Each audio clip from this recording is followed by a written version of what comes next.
যে কিয়ামতের দিন একটি নেকির জন্য ছোটাছুটি করবে মানুষ। আপনার আমার একেবারেই ঘনিষ্ঠ, একেবারেই কাছের যে সহধর্মিণী,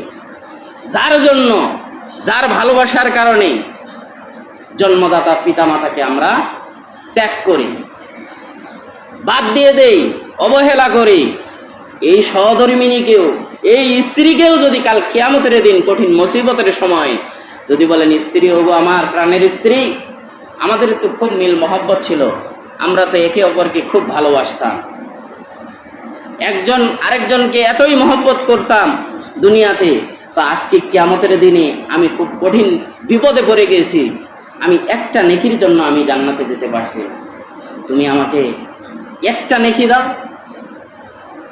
নেকি দাও। সেই স্ত্রী, ভালোবাসার স্ত্রীও বলবে প্রাণের স্বামী, এই ভালোবাসা ছিল দুনিয়াতে, এখানে আমি একটা নেকিও দিতে পারব। অথচ ওই স্ত্রীর জন্য আমরা দুনিয়াতে কি না করেছি, তাকে সুখে রাখার জন্য কি করি নাই আর কি করতেছি না, চিন্তা করেন তো একটু। সেই স্ত্রীও সেদিন সেখানে এভাবে বলবে।